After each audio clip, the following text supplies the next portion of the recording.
I'd like to, before we start bringing stuff up, I want to see what you guys have already. Anything? What are you expecting to hear today? We have Oh my God. rights we don't know about. Primarily, we're a civil rights and advocacy organization.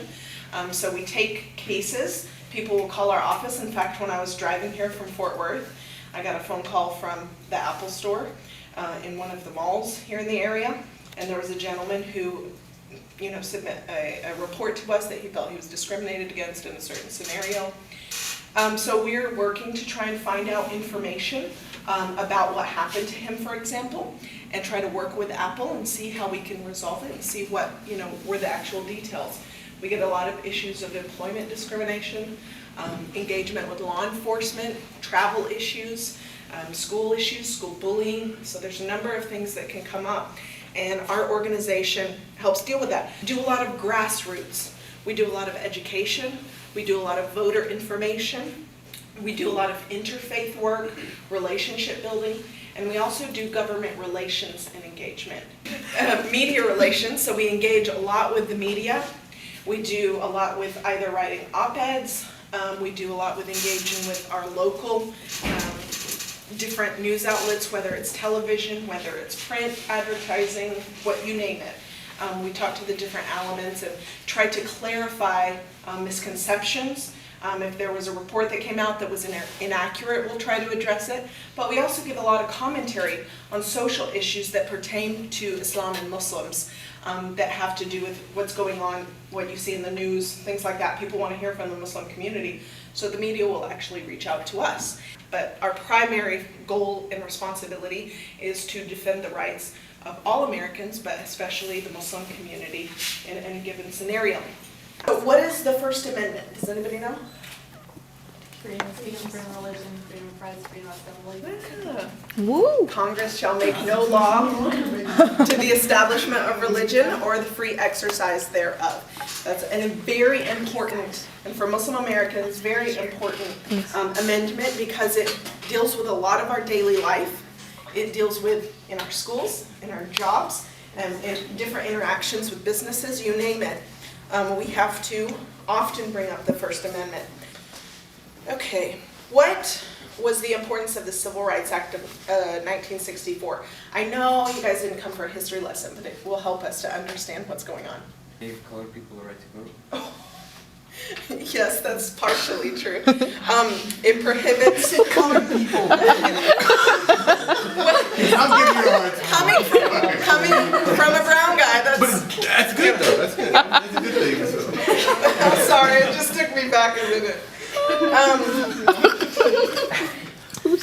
Discrimination. No discrimination on the basis of race, color, religion, national origin, or gender. And it prohibits employers from allowing hostile work environments. That's a really big one, because somebody may not have specifically violated their rights with pertaining to prohibiting them from doing something, but there was, for example, there was a case where employees at a major airline company, a stewardess, a flight attendant, she was receiving derogatory comments from her different coworkers and things like that over the course of several years, and she, sucked it up basically and would try to educate them and try to help them. But it just got to the point where she started seeing stuff from her coworkers on Facebook pages that were violent in nature towards Muslims, and she started feeling threatened. She's not even Muslim. This is the interesting part. She's married to a Muslim. And she started feeling threatened for herself, her husband, and her child. And so she came to us, and we had to deal with that.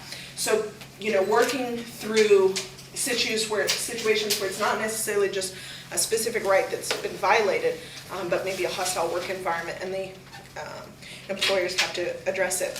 Restrictions do you think you have on, for example, your First Amendment? First Amendment. Dress code, possibly, yeah. With regards to clothing, you have the right to wear religious clothing. There's something called a reasonable accommodation. That applies in the workforce. It also applies in school. In the scenario where a student may have a uniform, the school has to provide some sort of, not necessarily the material itself, the student won't be responsible for getting their the elements of their uniform, but they have to provide the provision that allows that student to adjust their attire to make it religiously appropriate, or allow, for example, a headscarf to be worn.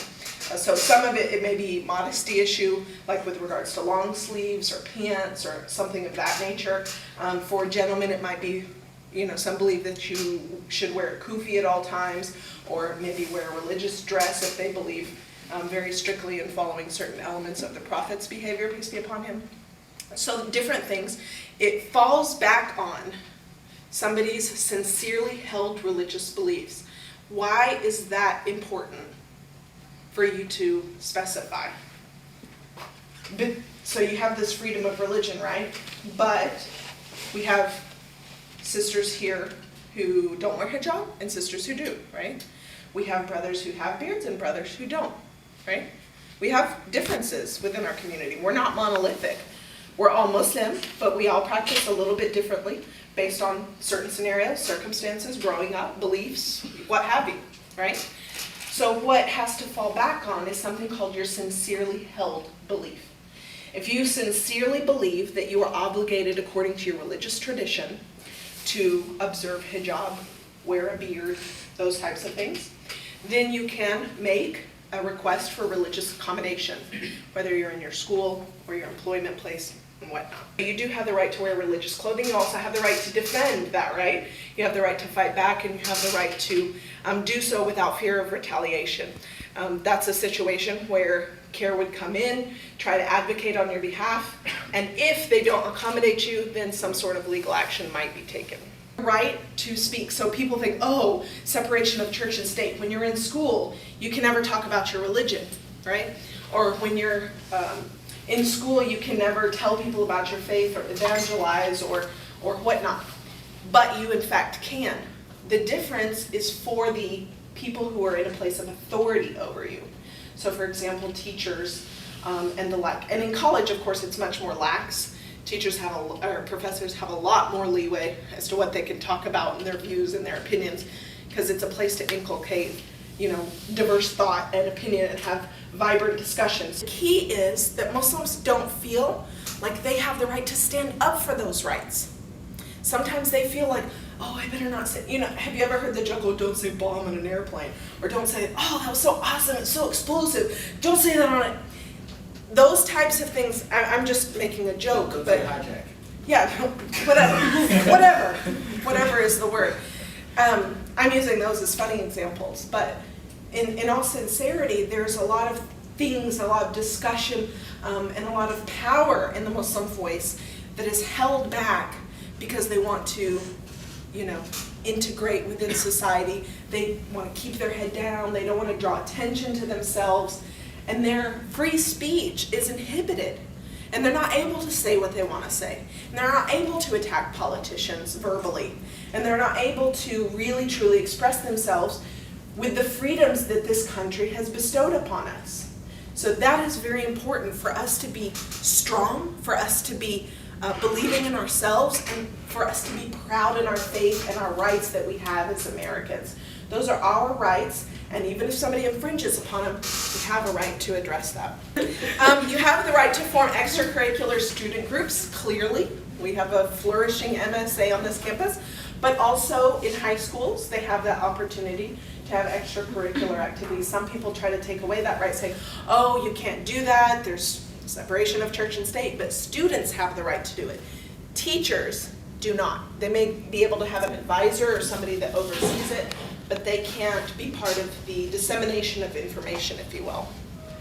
To organize student-led prayers, so that sometimes is a big issue on campus, specifically having areas to pray, not necessarily a special place just for Muslimin, but so that there's not a problem in place. So being able to have those prayers in an engineering building. When I went to school at UTA, we all crowded into one hallway on the engineering building that allowed us to have a little box just a little bit taller than this, and we had a couple of scarves and a couple of rugs and a couple of kufis and some prayer beads or whatever, and some Quran, so that we could go and pray quickly in between our classes. We'd have that space. Talk about the job, the workplace, or you're in school, is to specifically ask for religious accommodation.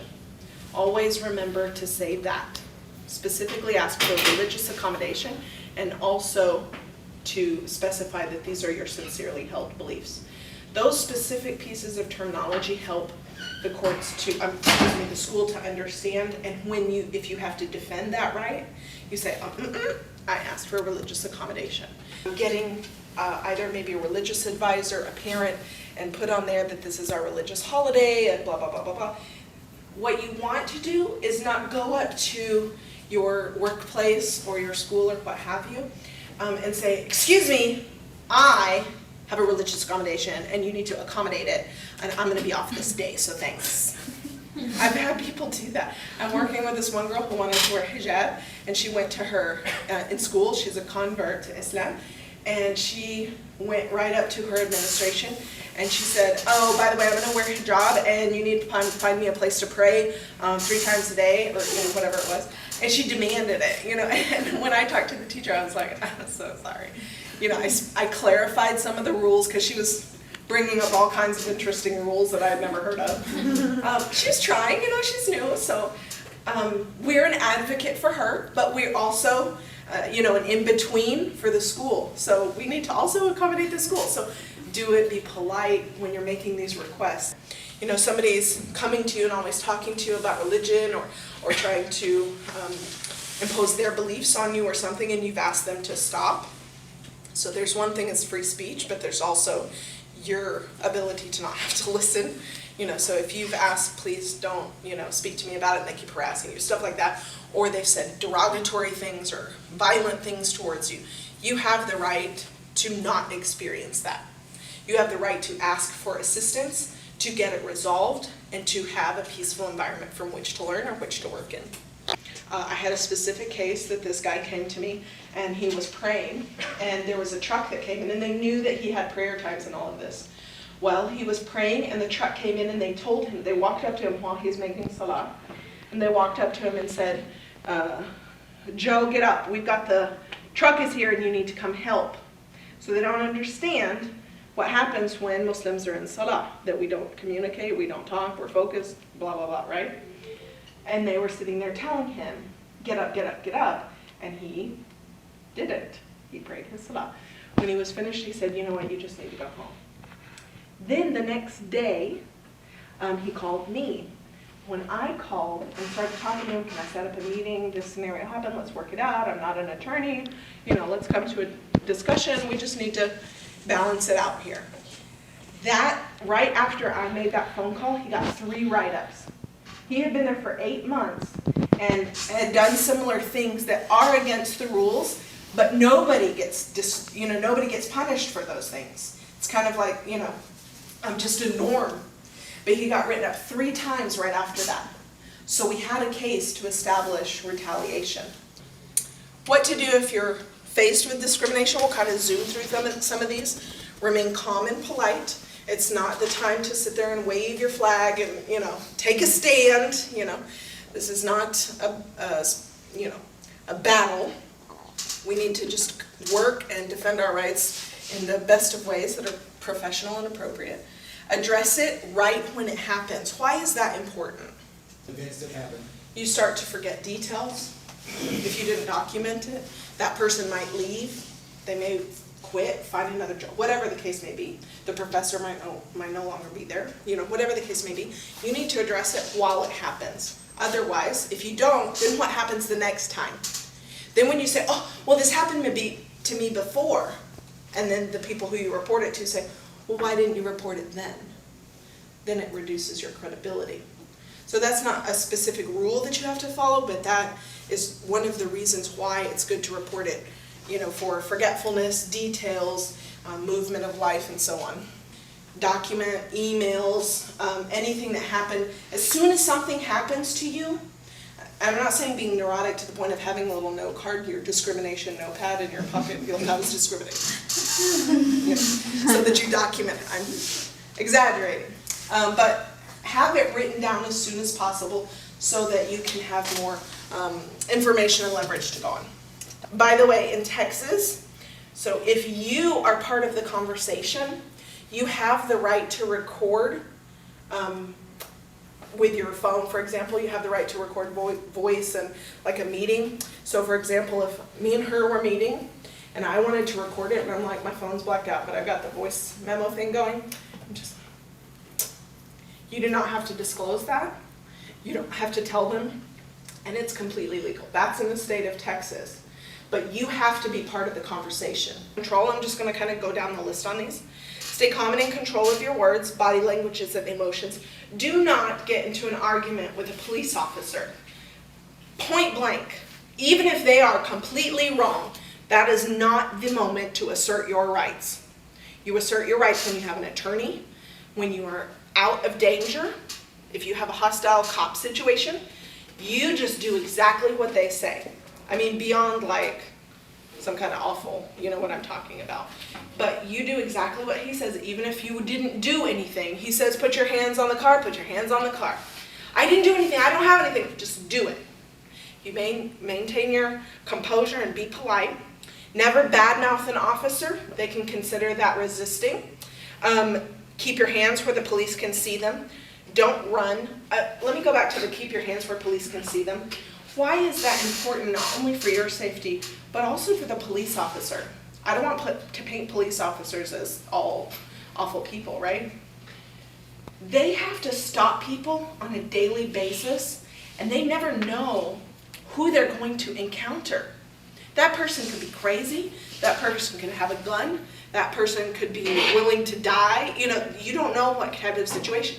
It's very dangerous for the officers as well. So if they don't feel threatened, they're less likely to be threatening towards you. Do not touch police officers. Don't resist, even if you believe you're innocent. If you complain at the scene or tell police they're wrong, do so in a non-confrontational way. That way it will not intensify, but still follow the rules. Do not make any statements regarding the incident. You ever heard of your Miranda rights?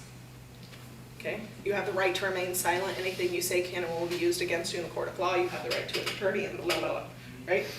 Do not say anything while you're talking to the officer until you're in a secured environment with your attorney present.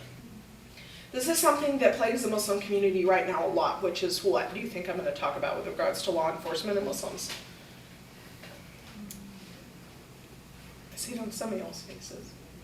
Visits from our friends at the Federal Bureau of Investigation. So the FBI likes to come and visit Muslims for no reason. Sometimes they have a reason because they want, what's your name? Muhammad.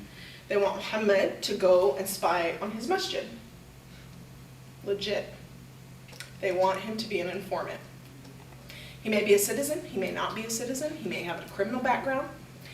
There are scenarios in which the FBI will come, try to get an informant, and it's completely legal. Now, what they do to him if he doesn't agree, sometimes if he has immigration issues, they may deport him, threaten deportation and then deport him. If he has a criminal background, they may make problems for him and his case and whatnot. And that is why you have to have an attorney present when you speak to a law enforcement officer, when you speak to an FBI agent. If you're in a situation where you've been stopped by a police officer and arrested, you need to get your attorney. You have to ask for one, or the state will provide it. The FBI come to visit a lot of Muslims' houses, and they just want to talk. They're BFF with you. And all of these ammos and uncles, they, ahlan wa sahlan, come in. Let's have some chai. I don't have any problems, I don't have anything to hide, come. What has happened in the scenarios where the attorney was not present? The FBI will see something on their table, or something in their house, or somebody will say something, or there will be a TV channel, Al Jazeera and all their inflammatory publications. I'm just kidding. I like Al Jazeera. But they have some, pretty exciting stuff on there. They could sit there and say, oh, well, he was watching this. Oh, he was doing that. And now I believe he's a terrorist. Does anybody know what the National Defense Authorization Act and the Patriot Act is? You've heard of that, right? A lot of Americans' rights, not Muslim, Americans' rights were stripped with that based on if they have a reasonable understanding that this person could be a terrorist or have provided material support, they can detain you indefinitely without a trial. Okay. So TSA conducts safety-related searches for weapons and explosives, and that's for within the United States. They also help with the international borders, but CBP is responsible for international borders, obviously, Customs and Border Control. A lot of my clients come to me and they're like, I was interrogated at the airport, and they wouldn't let me fly. I haven't had to deal with a no-fly list case before, thank God. When it is a situation where they are on something called a selectee list, they will have something, they'll have 4 S's printing on their boarding pass, and then they get extra screening. He came back through the next day, and guess what happened? He got pulled aside for random screening. He said, excuse me, I'm an engineer, and I deal with random numbers all day long. This is mathematically impossible. This is not a random screening, I'm sorry. And so within a few, minutes, he was cleared, they got the manager, blah, blah, blah. But specifically, we can see what happened. Yes, sir. Yeah, I had every time I come to the US, I get stopped for 4 hours or 6 hours. Mhm. Usually sleep, I slept, I believe, every single airport I've been to the US. But there's one of my friends, he got stopped for 7 hours, and they put him in a room on his own. Usually I don't get that, but I'm not sure what's the difference between getting to the secondary checking room and a special interrogation room. Yeah, they have these wonderful lists that are full of thousands of names. And guess what? The majority of them are Muslim. Go figure. Overwhelmingly, they're Muslim. We're dealing with that with a separate issue. Our attorneys at National are compiling this huge case, and even some of our offices have filed lawsuits against the government to try and address it. But it deals with several lists. There's the no-fly list, and then there's the selectee list. So your name might be similar to another person's name, and if they have information, or they know a lot about you, by the way. They know a lot, and if they have some information, and they might think, oh, this is this person, blah, blah, then that might result in a longer interrogation. My mom, she's super white bread American from Texas, and we were coming back in from Spain, and I got randomly selected, of course. So I go back in there, and my mom's sitting there talking to the lady, and she's like, did you pick her because she wears a hijab? Is that what's going on? She has no qualms, whatsoever, because the woman knows her rights. She's like, is that what happened? Is it because she's Muslim? My mom's Muslim too, but she doesn't wear the hijab, so she was just going off on this lady. And I kid you not, I was out of there in 20 minutes. I think it was my mom. But yeah, you never know what the case is. There's something called, if that happens to you, if you are not allowed to board, you're on the no-fly list, okay? You know specifically you're on the no-fly list. If you are not allowed to board, then you know kind of what's going on. If you are selected for, interrogation or questioning or whatnot, you may be on some kind of list, you may not be. It could have been random. Most likely it's not random, especially if you see the 4 S's on your boarding pass. Keep that in mind, 4 S's. It indicates that you're on some type of list. If that happens, there's a report called the DHS trip report. And it's a way for you to address your situation and try to get removed from that list. It's a pretty simple process. Sometimes they respond back to you, sometimes they don't. We can help you to direct you to where to go. We can't fill it out for you, but we can help you. If you decline to have the body scan, which you can, you will get a vigorous, very intimate pat down by a person of the same gender. But nonetheless, it's still humiliating. But that's there. And you can go online and see what the body scanner actually sees. It's an outline of your shape, so it's not like they have a picture of your naked body or something. But that is for you to decide. You can opt out and have that little fun time with that person. Airport security cannot ask you personal questions without a cause, target you for more screening because of your race or religion, handcuff you, or strip search you. Okay, so anything you see in a movie where they come and they're going to put on a glove and do something to you, that doesn't happen. Let's say that you're detained, right? And they're sitting there talking to you. They can't say things like, So what sect are you? Are you Muslim? What sect are you? What mosque do you go to? Start asking you personal questions. They can talk about issues relating to your trip, but like it said in the previous slide, they can't ask you personal questions without a cause or target you for more screening because of your race or religion. CBP officers can question you about your citizenship, your trip, any items you brought on your trip, search your baggage, confiscate your electronic items. If you've got your iPad, your laptop, your cell phone, they can scoop it all up and look at it. Okay, so FYI, don't have any honeymoon photos on your laptop. Always, always, always, always, always, always get their name, their badge number if they have it, their contact information, or their supervisor's contact information. So you may comply, right? But all the time you're making notes, you're what's happening, this and that, and get their contact information, because that's how we would have to go and research the situation. But I just wanted to talk maybe about 5 minutes. And I'm going to give you some personal experiences of actually what happened and why it's important for you to kind of follow these instructions. So let's go back to about 2006. One of the PhD students came here, and he was actually working at a gas station. So he was supplementing his income, and I know he was violating his status.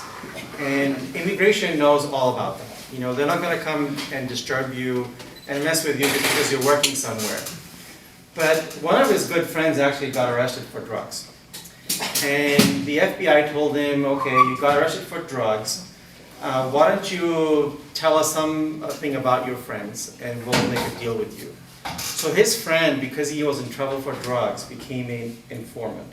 So first thing actually the FBI would do is that they will actually try to find a weakness in you or in one of your friends. And then they will pressure you to become an informant. So this person said, okay, well, I don't have anything to tell anybody because all my friends are good people. So he made up a story. He said that this particular person who was working at a gas station, you know, plans to blow up the stadium, you know, just something really bizarre. And, you know, he's going to wear a jacket and show up and blow himself up at the entrance. This is a real case, you know. And so they come, they talk to this gentleman, and they said, no, you know, that's really not the case. So the government, you know, the FBI and the police couldn't arrest this gentleman because that information was untrue. So you know what they did? They called immigration. And they said, here's a guy violating his status, go arrest him. So immigration is not going to really come after you if you're violating your status, or you're working somewhere, or you've done something a little bit wrong. But they will use that as a loophole to come and get you deported. And what happened is when this person got arrested, usually when you're working and you get arrested, immigration judge will give you a very nice bond, you know, $1,000, $1,500, and say, go out there and, you know, continue to fight your case. But he didn't get a bond. Because the immigration law says that if they can prove 2 things, that either you're into drugs, no conviction, if they can just say that you're into drugs, or that you have any terroristic inclinations, you cannot get a bond. And they came in and all they had to do was present this little report by his friend that I heard him say. That's all he did, I heard him say. So the threshold wasn't a law enforcement threshold where they could actually arrest you, but immigration could get you. So they will use immigration, especially those of you who don't really have a status here, except for a student status or something else, that's going to be an issue. So be very, very careful. Second story I want to share with you, and by the way, that gentleman got deported. He stayed in jail for like 9 months. We fought his case all the way to the appeals courts and whatnot. It didn't happen. So he actually had to be deported.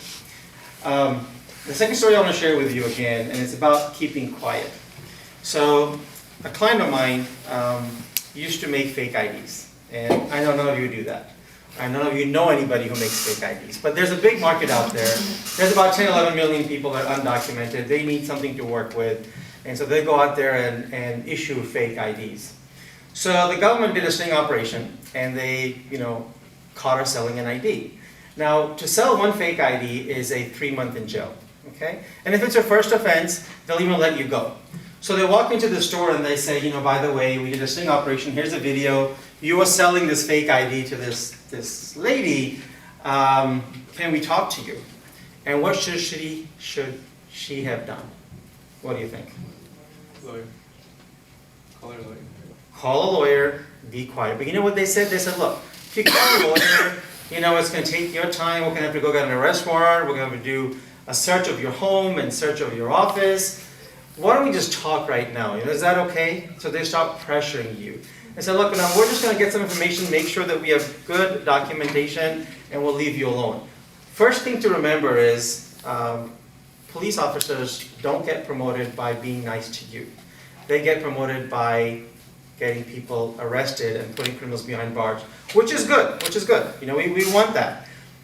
So she started talking to this person and she admitted to selling, guess how many fake IDs? More than 100. And what is the sentence for if you sell more than 100 IDs? It's 5 years in prison.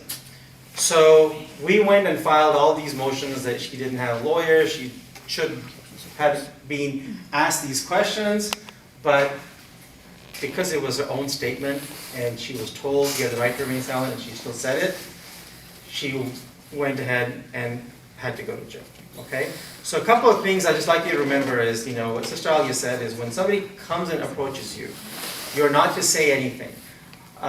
And say, look, I want to speak to a lawyer. I don't care what evidence you have against me, but they cannot compel you to speak. Now, can they compel you to things like submit to a medical test, take your blood? Can they do that?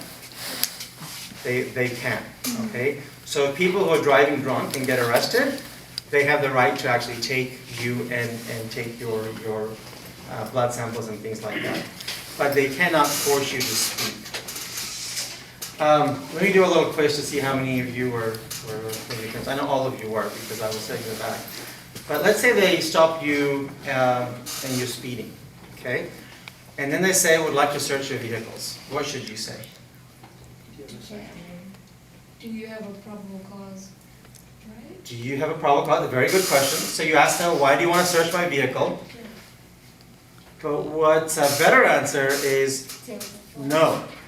You cannot search my vehicle, okay? So no matter what they say, you say, no, I'm not letting you search my vehicle. It's a really funny story. So a guy was carrying 100 pounds of marijuana. And actually I have an office in Nebraska. So between California and New York is I-80, and Nebraska is right in the middle. So we get these cases all the time. So he has 100 pounds of marijuana. Guess where he was carrying it? On his rooftop. Wow. And it was within grass. So people thought that he was like a farmer taking his what do you call it? The hay? Not grass, hay, his hay around. Wow. Anyway, the police officer suspected something that, you know, this doesn't seem right. A nice rent-a-car, you don't put hay on top of it. So they arrested him and they said, can we search your car? And he was smart, he said, no. So what did they do? What can they do if you say no? Have a drug dog. Very good. So they actually have to stop you there, and they have the right to stop you for a while. He had to go to a judge and say, I have probable cause, I think something is there. The judge said no. Just because he's driving with so much hay on his car, that's not enough. So then what this police officer did, he went and got a dog, you know? And the dog actually went on the car and barked, and that's why he got that evidence. So I'm hoping none of us will do that, carrying 100 pounds of marijuana on top of our rooftop. But a police officer can actually search your car if he sees something in plain view. He doesn't have to go out there and get a warrant or get a dog. Now what is plain view? Plain view is when he walks up to you, and let's say you're sitting and say, I got pulled over, and he walks up to you and says, sir or ma'am, can I see your driver's license and insurance? If he can see something in your car, in the front seat, back seat, okay, then he can actually search your car without a warrant or without getting permission. Now, how much should you roll your window down? You should roll it down enough so you can just see him and he can see you, okay? Now, he may ask you to roll it down further. And the reason he may ask you for that is because there is a level that's legal of how much of a tint can you have on your window, okay? And the legal level says that he should be, regardless if you roll it down or not, he should be able to see inside. So if you've got it tinted to an illegal level, then he will have you roll it down and he'll actually give you a ticket because it's not legal to do that. Not a criminal offense, it's a civil offense, okay? Except for state of Arizona. So if you don't have papers and you're traveling through Arizona, that is a criminal offense. They can actually charge you criminally.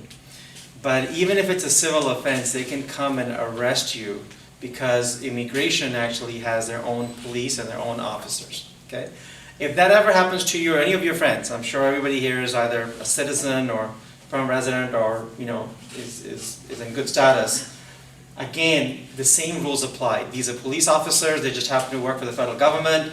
Please don't talk to them, get a lawyer, and you can be bonded out and keep fighting your case.